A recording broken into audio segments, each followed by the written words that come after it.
بسم اللہ الرحمن الرحیم۔ تمام ناظرین اور سامعین کو حسنین خان کا خلوص برا سلام۔ میں ہوں حسنین خان اور آپ دیکھ رہے ہیں 14 ستارے یوٹیوب چینل۔ معزز دوستو، قرآن کریم میں سورہ نمل کی آیت نمبر 40 میں جس ملکہ بلقیس کا تخت لانے والے کا ذکر ہے، اکثر مفسرین اس سے مراد حضرت آصف بن برخیا کی ذات لیتے ہیں۔ جب حضرت سلیمان علیہ السلام نے ہدہد سے ملکہ بلقیس کی شان و شوکت، حکومت، اس کے تخت اور اس کے مذہب کے بارے میں خبر پائی تو آپ علیہ السلام نے ہدہد کے ذریعے ملکہ بلقیس کو خط بھیجا۔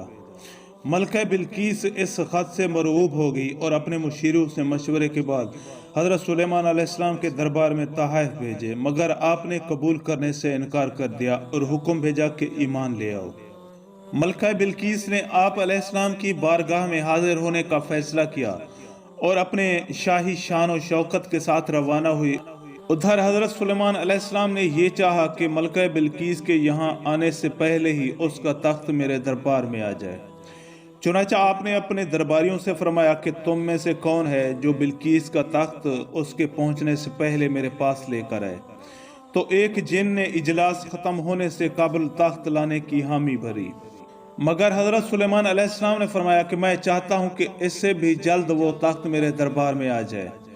یہ سن کر آپ کے وزیر حضرت آصف بن برخیا رحمۃ اللہ علیہ، جو اسم اعظم جانتے تھے، جن کے پاس کتاب کا علم تھا اور وہ ایک صاحب کرامت ولی تھے، انہوں نے عرض کیا کہ حضور، میں وہ تخت آپ کی پلک جھپکنے سے پہلے آپ کی خدمت میں حاضر کر دوں گا۔ حضرت آصف بن برخیا نے روحانی طاقت سے ملکہ بلقیس کے تخت کو ملک سبا سے پلک جھپکنے کی مہلت میں حضرت سلیمان علیہ السلام کے دربار میں حاضر کر دیا۔ تخت کو دیکھ کر حضرت سلیمان علیہ السلام نے فرمایا کہ یہ میرے رب تعالیٰ کا فضل ہے۔ اس قرآنی واقعہ سے ثابت ہوتا ہے کہ اللہ تعالیٰ اپنے اولیاء کو روحانی تصرف اور طاقت و قوت عطا فرماتا ہے۔ معزز دوستو، ہم امید کرتے ہیں کہ آپ کو ہماری یہ ویڈیو اچھی لگی ہو۔ اگر آپ کو ہماری یہ ویڈیو اچھی لگے تو پلیز آپ ہمارے چینل کو سبسکرائب اور اس ویڈیو کو لائک ضرور کیجیے۔